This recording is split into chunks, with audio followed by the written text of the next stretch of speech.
Reliance ഫ്രഷിലേക്ക് മാർച്ചും ധർണയും നടത്തി. ഡൽഹിയിൽ നടക്കുന്ന കർഷക സമരത്തിന് ഐക്യദാർഢ്യം പ്രഖ്യാപിച്ച് CATU പറവൂർ ഏരിയ കമ്മിറ്റിയുടെ നേതൃത്വത്തിൽ റിലയൻസ് ഫ്രഷിലേക്ക് മാർച്ച് നടത്തി. CPIM ഏരിയ കമ്മിറ്റി ഓഫീസ് പരിസരത്ത് നിന്നും ആരംഭിച്ച പ്രകടനം KMK കവലയ്ക്ക് സമീപം റിലയൻസ് ഫ്രഷിന് മുൻപിൽ പോലീസ് തടഞ്ഞു. തുടർന്ന് നടന്ന ധർണ CATU ജില്ലാ വൈസ് പ്രസിഡന്റ് MB സെമന്തഭദ്രൻ ഉദ്ഘാടനം ചെയ്തു. നമ്മുടെ നാടിന്റെ നട്ടെല്ല് എന്ന് വിശേഷിപ്പിക്കുന്ന കൃഷിക്കാർ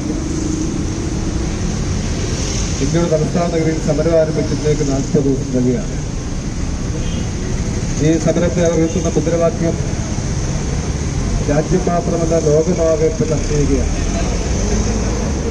ലോകത്താകെ പിടിപെട്ട മഹാമാരിയുടെ മറവിൽ കോവിഡിനെ തുടർന്ന് രാജ്യം നടത്തുന്നപ്പോൾ അതിന്റെ മറവിൽ പാർലമെന്റിൽ ജനാധിപത്യ വിരുദ്ധമായി ഭരണഘടന വിരുദ്ധമായി ജനങ്ങൾ തെരഞ്ഞെടുത്ത പാർലമെന്റുകൾക്ക് ചർച്ച ചെയ്യാൻ പോലും അവസരം കൊടുക്കാതെ മോഡി ഗവൺമെന്റ് പാസാക്കിയതാണ് 3 കാർഷിക നിയമങ്ങൾ. നിലവിൽ കൃഷിക്കാർക്ക് അനുകൂലമായിരുന്ന എല്ലാ നിയമങ്ങളും മാറ്റി കൃഷിക്കാരെ ദൗർജന്യത്തിൽ കോർപ്പറേറ്റുകൾക്ക് അനുകൂലമായിട്ടാണ് 3 കാർഷിക നിയമങ്ങളും ഭേദഗതി വിധിച്ച് പുതിയ നിയമങ്ങളായി പാർലമെന്റ് പാസാക്കിയിട്ടുള്ളത്.